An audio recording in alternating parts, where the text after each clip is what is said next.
오늘 우리가 다 함께 나눌 말씀은 빌립보서 4장 1절부터 4절까지 말씀입니다.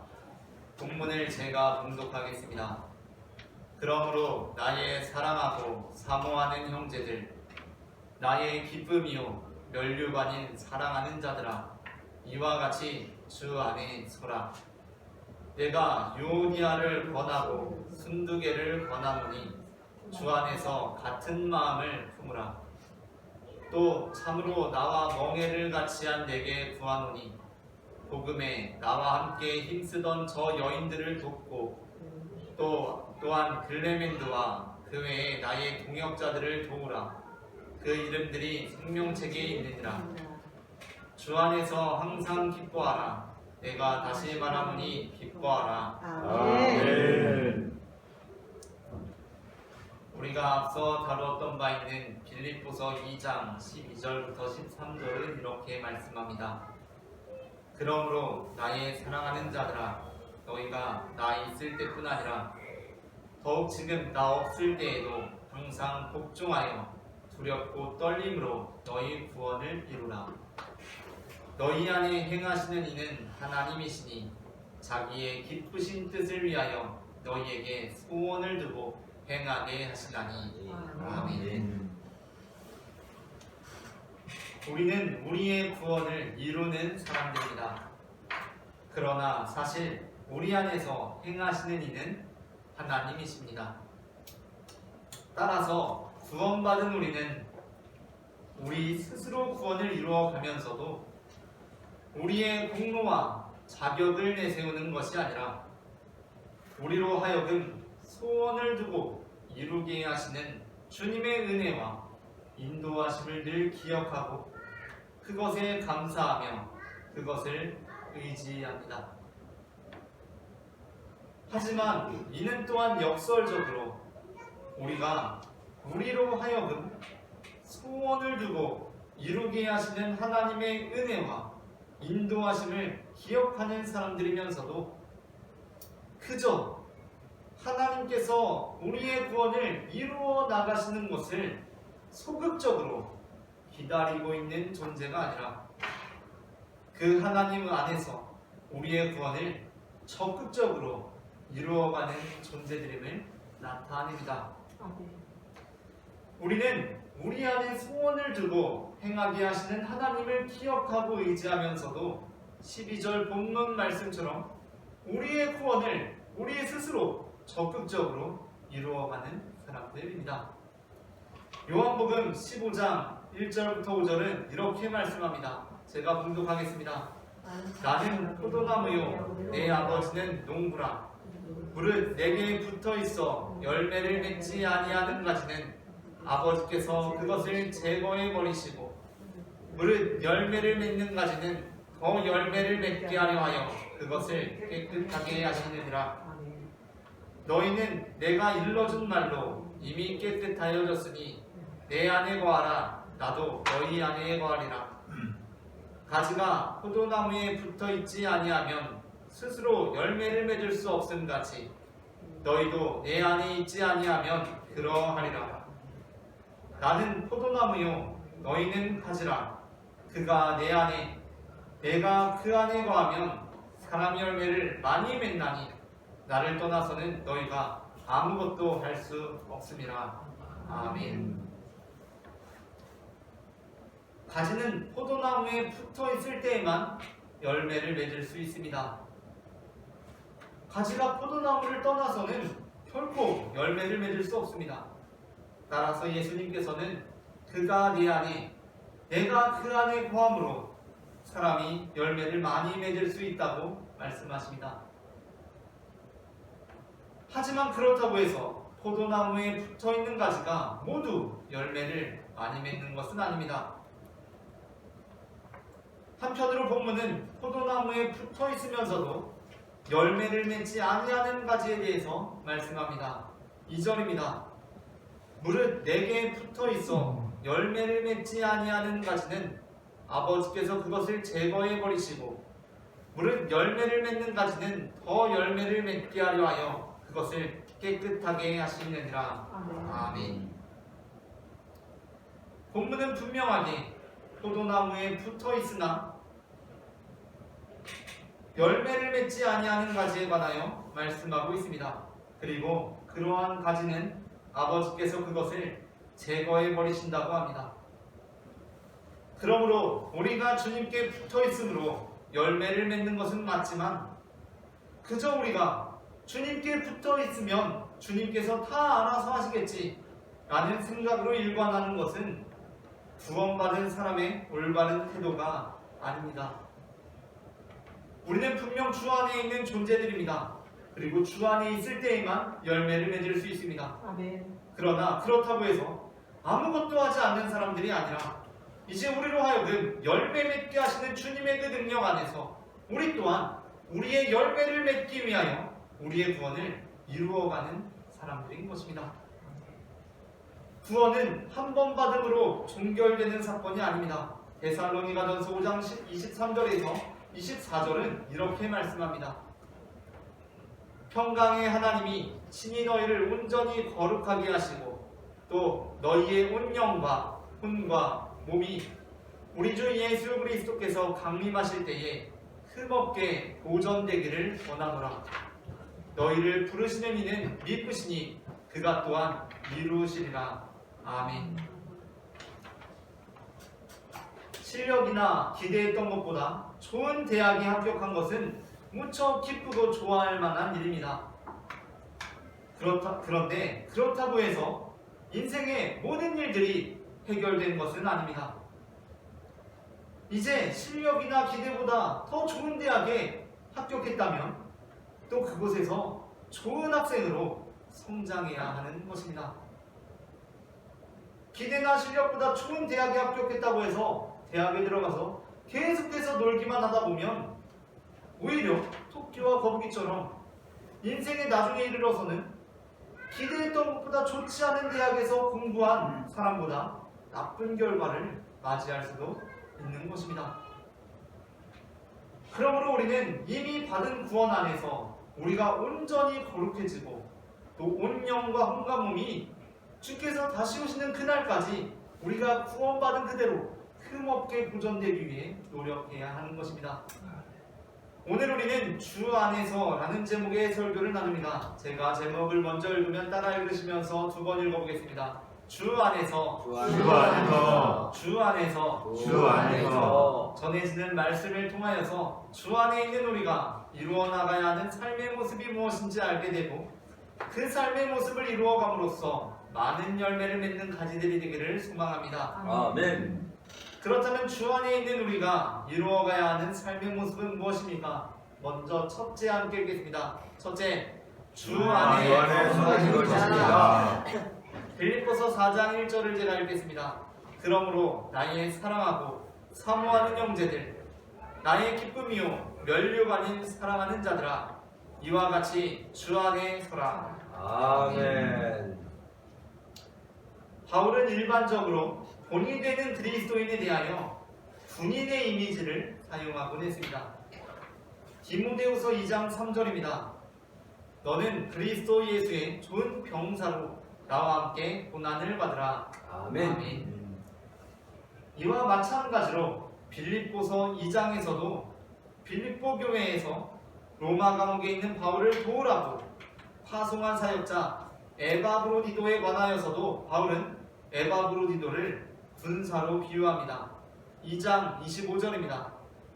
그러나 에바브로디도를 너희에게 보내는 것이 필요한 줄로 생각하노니 그는 나의 형제요 함께 수고하고 함께 군사된 자요 너희 사자로 내가 쓸 것을 돕는 자라. 아멘. 본문에서 바울은 로마 교회에 갇혀있는 상황이었습니다. 그때 바울은 빌립보에서 바울을 돕기 위해 보낸 에바브로디도를 다시 빌립보로 돌려보내려고 합니다. 당시에는 감옥에 갇혀있는 중에도 그를 돕는 사람이 감옥에 들어가서 함께 생활함으로 그를 도울 수 있었기 때문에 빌립보 교회에서 에바브로디도라는 사역자를 로마 감옥에 갇힌 바울에게 보내주었습니다. 그런데 바울은 그 에바브로디도를 다시 빌립보로 돌려보내려고 합니다. 그 이유는 에바브로디도가 중병에 들었기 때문이었습니다. 그러니까 참 난처한 상황입니다. 왜냐하면 에바브로디도가 바울을 돕기 위해 감옥 생활에 같이 바울을 돕기 위해 있는데 에바브로디도가 중병에 들음으로 인하여서 바울이 이 사람을 데리고 있기도 참 난처하고 이 사람을 그렇다고 그냥 돌려보내기도 이 사람을 굉장히 쑥스럽게 만드는 일 아닙니까? 그래서 참 난처했습니다. 그런데 바울은 에바브로디도를 어쩔 수 없이 빌립보로 돌려보내면서 그 에바브로디도를 마치 전장에서 싸우다 부상을 당한 군사의 이미지로 그리고 있습니다. 하지만 이는 앞서 디모데후서에서와 같이 일반적인 의미에서 바울이 군인의 이미지를 사용한 것이 아니었습니다. 빌립보 교회를 향해 군인이라는 표현을 쓴 데에는 바울의 의도가 담겨 있었는데 그 이유는 빌립보라는 도시가 로마의 퇴역 장교들, 퇴역 군인들이 대거 이주해서 살던 곳이었기 때문이었습니다. 그러니까 그 사람들은 우리 파주처럼 군인들에게 굉장히 익숙한 지역의 사람들이었기 때문에 그 사람은 그리고 또 군인이 존경받는 지역이었기 때문에 군인이다 라고 칭해 주었던 것입니다. 군인이자 한계 중대의 중대장이었던 홍길동 대위는 가끔 집에서 어린이집 교사로 일하는 아내에게 군대에서 있었던 일들을 이야기해 주곤 했습니다. 남편 홍길동 대위는 군대 중대장이었고 아내는 어린이집 교사였는데 홍길동 대위가 집에 와서 아내한테 군대에서 있었던 이런저런 이야기들을 해주는 것입니다. 그런데 홍길동 대위가 아내에게 군대에서 있었던 일들을 이야기하다 보면 군대 용어로 이야기하게 되지 않겠습니까? 그러면 아내가 좀처럼 그 이야기를 제대로 알아듣는 것처럼 느껴지지가 않는 것입니다. 예를 들어서 혹시 군대 용어에 대해서 잘 모르실 분들이 지금도 계실지 모르겠지만 군대에서 병사의 계급이 있는데 병사의 계급은 그냥 생각해보면 사실 1병부터 시작해야 될 것 같습니다. 1병, 2병 이렇게 올라가야 될 것 같은데 군대의 병사의 계급은 1병부터 시작하는 것이 아니라 2병부터 시작합니다. 그러니까 군대에 처음 가면 그 사람이 1병이 아니라 2병입니다. 그럼 지금도 그게 왜 그렇게 하는지는 잘 모르겠는데 2병부터 시작하고 그 다음에 군생활을 조금 하다 보면 1병이 됩니다. 이제 홍길동 대위가 집에 가서 아내한테 이렇게 이야기를 해주는 것입니다. 오늘 아무개 1병한테 아무개 2병 좀 잘 가르치라고 했더니 도통 잘 가르치지를 못한 것 같아 라고 이렇게 이야기를 하는 것입니다. 그러니까 아내가 이렇게 이야기를 합니다. 아니 당연히 2병한테 1병을 가르치라고 하니까 잘 못 가르치지 1병한테 당연히 1병한테 2병을 가르치라고 하니까 잘 못 가르치지 2병한테 1병을 가르치라고 해야지 그렇게 이야기를 하는 것입니다. 군대에서는 1병이 2병보다 높은데 아내는 2병이 1병보다 높다고 생각하는 것입니다. 그래서 이제 홍길동 대위가 아내와의 소통을 위해서 단어를 다시 바꾸어서 설명하기 시작했습니다.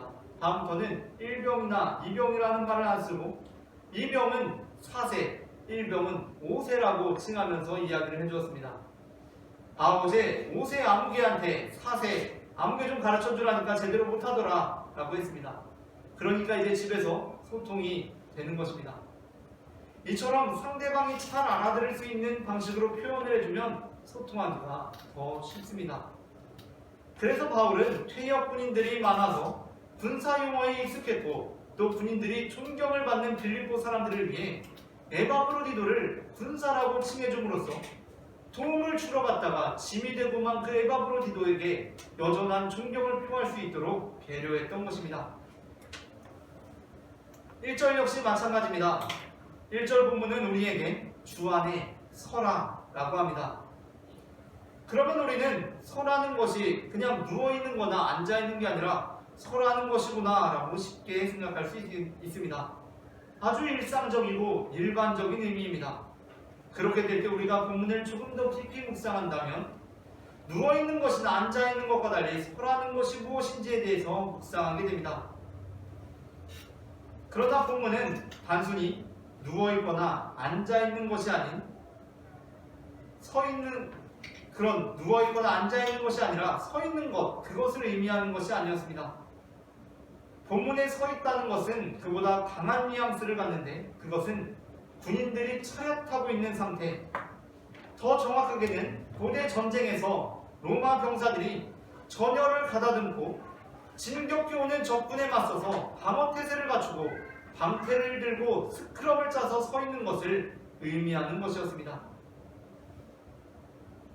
그러니까 바울이 서라고 했을 때 그것은 그냥 서는 것이 아니라 군대에서 군인들이 사용하는 표현을 사용한 것이었는데, 퇴역 군인들이 많아서 군사 용어에 익숙했던 빌립보 사람들은 그 말을 듣고 그게 무슨 의미인지를 단번에 이해했다는 것입니다.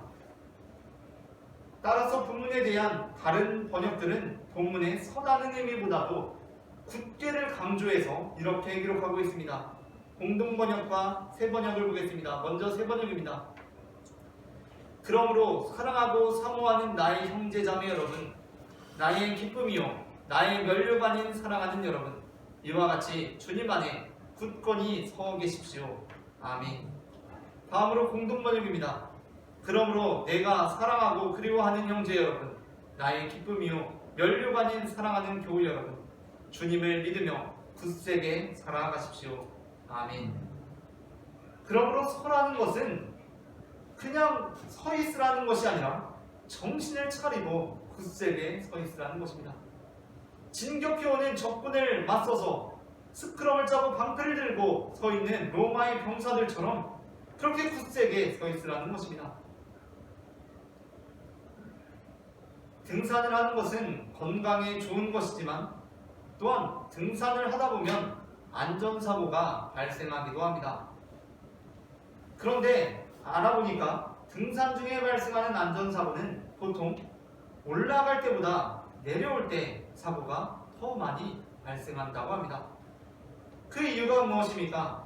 물론 여러 가지 요인이 있겠지만 가장 중요한 것은 심리적인 요인이라고 합니다. 대부분의 사람들이 산에 올라갈 때에는 아직 정상에 오르기 전이기 때문에 긴장을 합니다. 뭔가 좀 정신이 차려져 있습니다. 그런데 내려올 때는 어떻습니까? 이미 정상에 오른 사람이기 때문에 몸도 마음도 풀어져서 내려오게 된다는 것입니다. 우리가 구원받은 것 역시 마찬가지입니다. 우리가 주 안에 속하게 되었다는 것은 정상에 오른 것처럼 기쁜 일입니다. 우리는 그 안에서, 주 안에서 마음껏 기뻐하고 즐거워하면서 야호라고 소리라도 한번 질러야 합니다. 그런데 그렇다고 해서 그것이 이제 그 다음 과정들은 이제 아무렇게나 해도 된다는 것이 아닙니다. 오히려 우리가 이제 그 정상에 올라본 사람들이라면 이제 더 정신을 차려야 합니다. 그래서 사도 바울은 데살로니가전서 5장에서 구원받은 우리들에게 이렇게 말씀합니다. 6절부터 9절을 제가 읽겠습니다. 그러므로 우리는 다른 이들과 같이 자지 말고 오직 깨어 정신을 차릴지라. 자는 자들은 밤에 자고 취하는 자들은 밤에 취하되 우리는 낮에 습하였으니 정신을 차리고 믿음과 사랑의 호신경을 붙이고 구원의 소망의 투구를 쓰자. 하나님이 우리를 세우심은 노하게 하심이 아니요 오직 우리 주 예수 그리스도로 말미암아 구원을 받게 하려 하심이라. 아멘. 다음으로 둘째 함께 읽겠습니다. 둘째, 주 안에서 같은 마음을 품는 것입니다. 빌립보서 4장 2절입니다. 내가 유오데아를 권하고 순두개를 권하노니 주 안에서 같은 마음을 품으라. 아멘. 우리가 그리스도인이 된다는 것은 모두 다 똑같은 사람들이 되는 것을 의미하는 것이 아닙니다. 우리가 그리스도인이 된다는 것은 우리가 원래 저마다의 개성에 따라 옷을 입고 있었는데 그 사람들을 다 데려다가 그것을 다 벗기거나 그 위에 다 똑같은 군복을 입혀버리는 것이 아닙니다. 그보다도 우리가 구원받은 그리스도인이 된다는 것은 우리가 이제야 비로소 저마다의 한 사람 한 사람 저마다의 우리가 된다는 것입니다.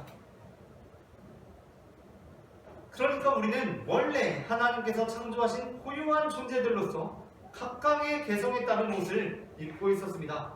그런데 죄가 범람하여서 온갖 오물이 묻게 되었습니다. 그래서 마치 머드 축제에 가서 한바탕 신나게 놀고 온 사람처럼 온몸이 모두 진흙으로 뒤범벅이 된 것입니다. 그렇게 우리의 각자의 개성은 모두 죄로 얼룩지고 뒤덮어버렸습니다. 그러니 죄로 인해 우리 모든 개성은 상실되었습니다. 그런데 구원받은 그리스도인이 된다는 것은 이제야 비로소 그렇게 우리 자신을 알아볼 수 없을 만큼 오염된 우리의 옷이 다시 깨끗하게 세탁되었다는 것을 의미합니다.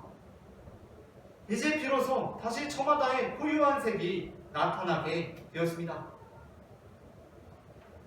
이를 착각한 어떤 사람들은 그리스도인이 되는 것을 개성이 담긴 내 옷을 벗기고 똑같은 군복을 입히는 것이라고 생각합니다. 그러나 실상은 그와 반대라는 것입니다. 우리가 그리스도인이 된다는 것은 죄에 복무하고 있던 우리가 이제 비로소 죄에 대하여서는 전역 신고를 마치고 하나님의 백성이 되어 우리를 위해 마련된 각각의 고유한 개성이 드러난 거룩한 옷을 입게 되는 것입니다. 그렇게 우리는 다 똑같은 군복을 입은 군인들로 이 세상을 정복해 나가는 것이 아니라 저마다의 색깔과 스타일을 지닌 옷감으로 하나님의 나라를 수놓아가는 것입니다.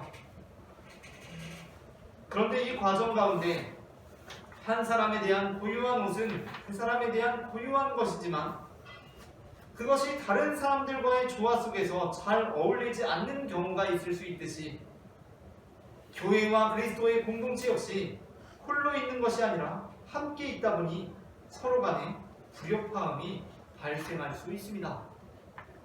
그러므로 우리는 왜 구원받은 사람들이 모였는데 교회는 저렇게 문제가 많은가 하고 이상하게 여길 것이 아니라 각각 고유한 그리스도인은 온전한 그리스도인이지만 그것들이 모였을 때에 부조화나 불협화음이 일어날 수 있다는 것을 늘 기억해야 합니다.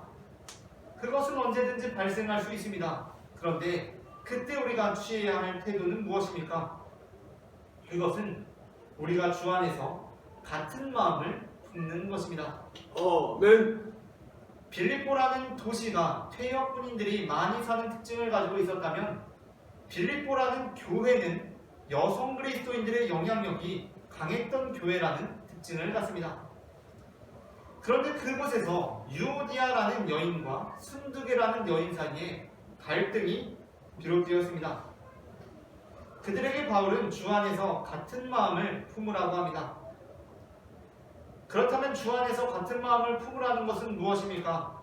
그것은 지금 일어난 갈등을 단순한 불협화음으로 보고 서로가 어떻게 조화될지를 강구하며 교회는 전체적으로 그 불협화음이 잘 조정될 수 있도록 힘쓰라는 것입니다. 불협화음이 일어났다면 그것이 다시 좋은 화음을 낼 수 있도록 조정하면 되는 것입니다. 불협화음을 낸 건반을 때려 부수거나 망가뜨려서는 안 된다는 것입니다.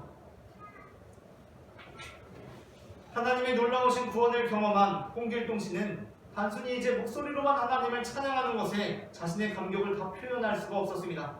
그래서 나도 어떻게 하나님을 더 찬양할 수 있을까? 내가 피아노를 배워봐야겠다 해서 피아노를 배우면서 나 같은 죄인 살리신을 연습하기 시작했습니다. 그런데 문제가 생겼습니다. 그것은 피아노를 처음 치다 보니까 계속 틀리는 것입니다. 특히 홍길동 씨는 나 같은 죄인 살리신 멜로디를 연습하는데 멜로디만 연습해도 계속해서 소를 파로 치게 되는 실수를 계속 범하게 되었습니다. 그래서 자꾸 소를 파로 치게 되네, 왜 이러지 하다가 그것을 어떻게 개선할까 고심하던 중에 홍길동 씨는 놀라운 사실을 하나 발견하게 되었는데 그것은 나 같은 죄인 살리신이라는 곡의 멜로디에 파가 단 한 번도 나오지 않는다는 것이었습니다. 그래서 홍길동 씨는 파가 없어도 되겠구나 라고 생각을 하고 더 훌륭하게 멜로디를 연주하기 위해 건반의 파를 없애버렸습니다. 제거해버렸습니다. 그러자 홍길동 씨는 이전보다 더 훌륭하게 나 같은 죄인 살리신의 멜로디를 완벽하게 연주하게 되었습니다. 하지만 지나보니 또 어떻습니까? 멜로디만 연주하는 것은 너무 단조롭지 않았겠습니까? 그래서 멜로디는 이제 완벽하니까 코드도 짚고 삽으로 연습하게 되었습니다. 그런데 거기서 홍길동 씨는 당혹스러운 사실을 하나 알게 되었습니다. 그것은 삽으로 나 같은 죄인 살리신을 치기 위해서는 반드시 파번반이 필요했다는 것입니다. 우리는 때로 우리 주변의 특정한 건반들을 향해 너는 쓸데없는 건반이라고 하지 않습니까? 저 건반은 뭐만 했다 하면 사고를 친다고 하지 않습니까? 그때 우리는 그 건반을 탓합니다. 그러나 우리는 그때 우리의 모습을 돌아볼 필요가 있습니다. 지금 그가 쓸모없이 여겨지는 이유는 정말 그 파건반이 쓸모없기 때문입니까? 아니면 지금 내 피아노 실력이 너무나 수준이 낮기 때문입니까? 그가 필요 없는 것은 그가 필요 없기 때문이 아닙니다. 사실 홍길동 씨의 수준이 형편없기 때문에 그가 쓸모없었을 뿐입니다. 지금 그가 쓸모없이 여겨지는 이유는 그가 실제로 불필요한 존재이기 때문이 아니라 우리의 수준 자체가 홍길동 씨의 피아노 실력처럼 너무 낮기 때문일 수도 있다는 것입니다. 우리의 수준이 낮으니까 그가 불필요하게 여겨지는 것입니다. 만일 우리의 수준이 높다면 사실 그는 그런 취급을 전혀 받을 필요가 없는 존재일 수도 있다는 것입니다. 그러므로 우리가 구원받은 사람들로서 하나님 나라에 우리의 목적을 두고 사는 사람들이라면 우리는 우리 모두가 다 존귀한 존재라는 주 안에서 같은 마음을 품어야 합니다. 데살로니가전서 5장 12절부터 15절은 이렇게 말씀합니다. 형제들아 우리가 너희에게 구하노니 너희 가운데서 수고하고 주 안에서 너희를 다스리며 권하는 자들을 너희가 알고 그들의 역사로 말미암아 사랑 안에서 가장 귀히 여기며 너희끼리 화목하라. 또 형제들아 너희를 권면하노니 게으른 자들을 권계하며 마음이 약한 자들을 격려하고 힘이 없는 자들을 붙들어주며 모든 사람에게 오래 참으라. 삼가 누가 누구에게든지 악으로 악을 갚게 하지 말고 서로 대하든지 모든 사람을 대하든지 항상 선을 따르라. 아멘. 마지막으로 셋째 함께 읽겠습니다. 셋째, 주 안에서 항상 기뻐하는 것입니다. 빌립보서 4장 4절입니다. 주 안에서 항상 기뻐하라. 내가 다시 말하노니 기뻐하라. 아멘. 사실 빌립보서 4장에는 우리가 방금 읽은 4절 주 안에서 항상 기뻐하라. 내가 다시 말하노니 기뻐하라.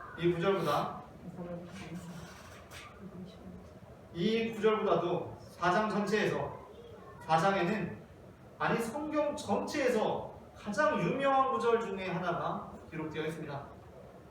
그것은 빌413 즉 빌립보서 4장 13절 내게 능력 주시는 자 안에서 내가 모든 것을 할 수 있느니라 라는 본문입니다. 이 본문은 성경의 매우 유명한 몇몇 구절들과 함께 그리스도인들이 가장 좋아하는 구절 중 하나입니다.